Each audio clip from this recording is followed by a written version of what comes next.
Chers amis, bonjour.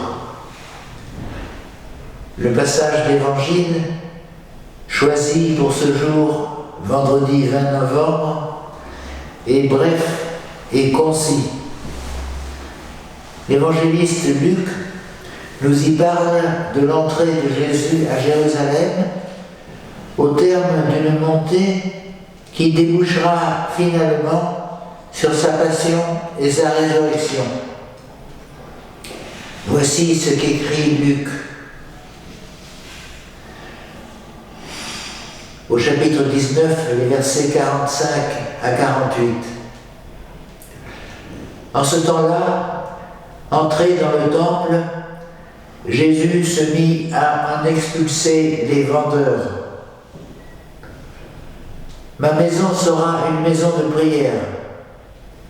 Or vous en avez fait une caverne de bandits.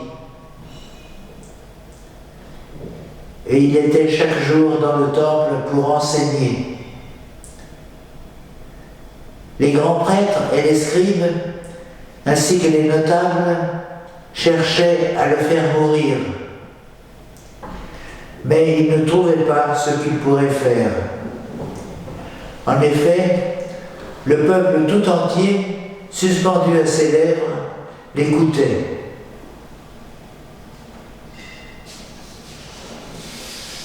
Replaçons cet événement dans son contexte.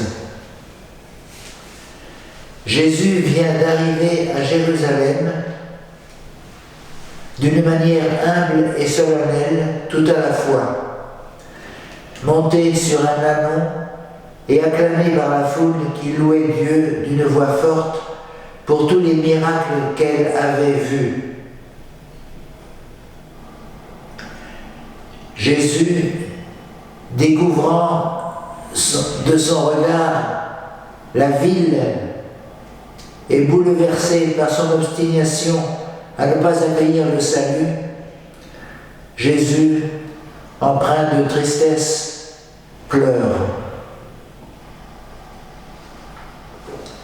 Puis voilà qu'il rentre dans le temple, la maison de prière. Il lui fallait traverser les différents lieux de celui-ci. La première cour du temple était ouverte à tous. Là s'opéraient les achats d'animaux pour les sacrifices.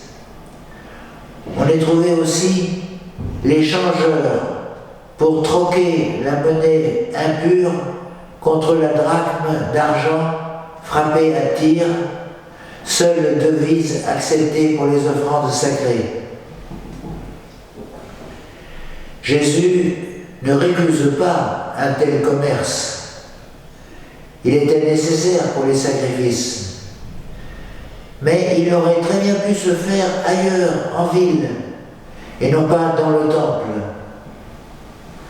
Or là, dans le temple, le commerce était roi. Et il était aux mains de la famille du grand prêtre. Et l'argent était roi. Par son geste, Jésus critique les autorités religieuses qui laissent se pervertir le sens de la destination du temple.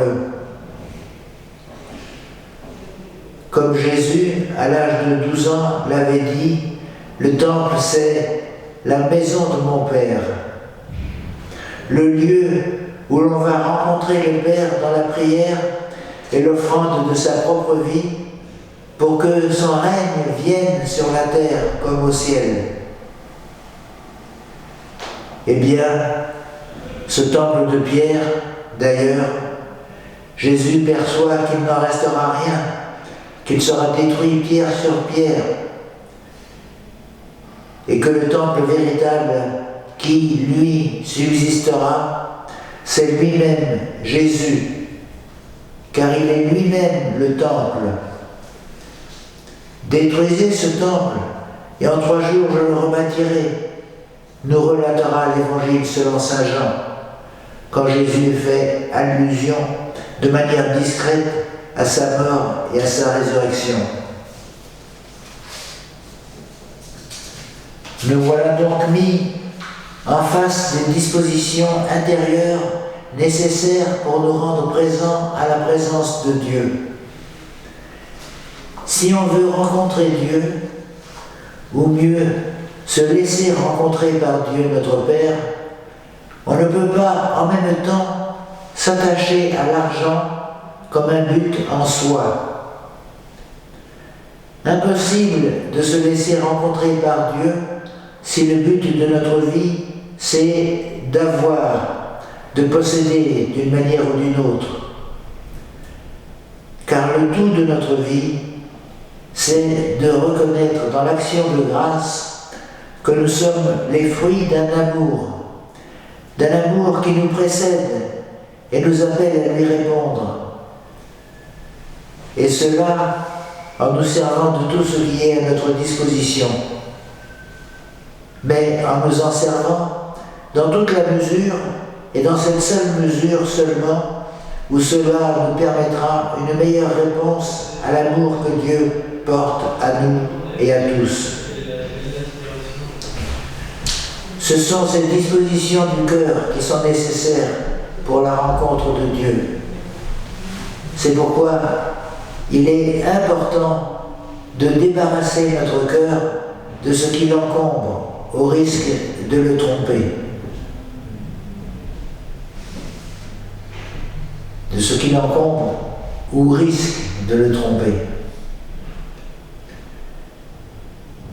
Désencombrer notre cœur pour rencontrer Dieu.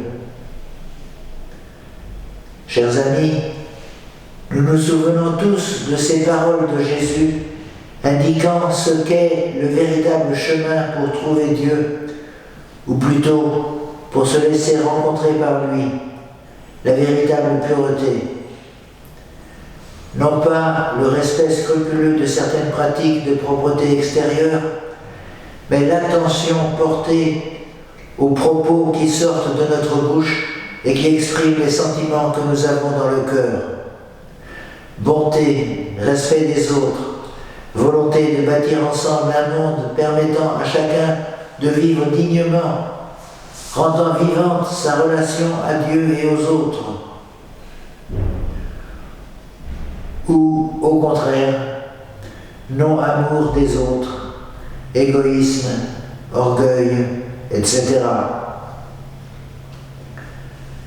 De même, s'approcher de Dieu, rentrer dans son domaine, ce n'est pas réguler nos allées et venues dans un cadre géographique déterminé, mais c'est diriger vers Dieu notre amour et aimer avec lui toute personne. La tentation peut être grande, en effet, de vouloir remplacer la pureté du cœur par des observances matérielles qui nous trompent, par l'observation de règles minutieusement établies et qui risquent de nous tromper d'objectif.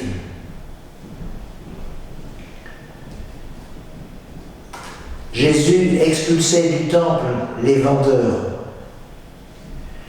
Nous avons à expulser de notre cœur les attachements désordonnés qui nous empêchent de donner à Dieu une réponse animée de son esprit, pour que notre cœur ne soit pas une caverne de bandits.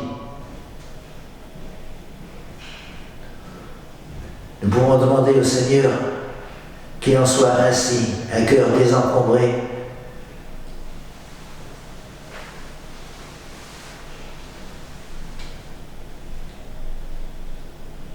Suite à cette écoute, si dans ce que je viens d'entendre, parole de Dieu ou commentaire, l'une ou l'autre chose m'a touché, je le note et je demande au Seigneur la lumière de son Esprit Saint pour m'exposer à sa clarté et réfléchir pendant une durée de temps que je me fixe.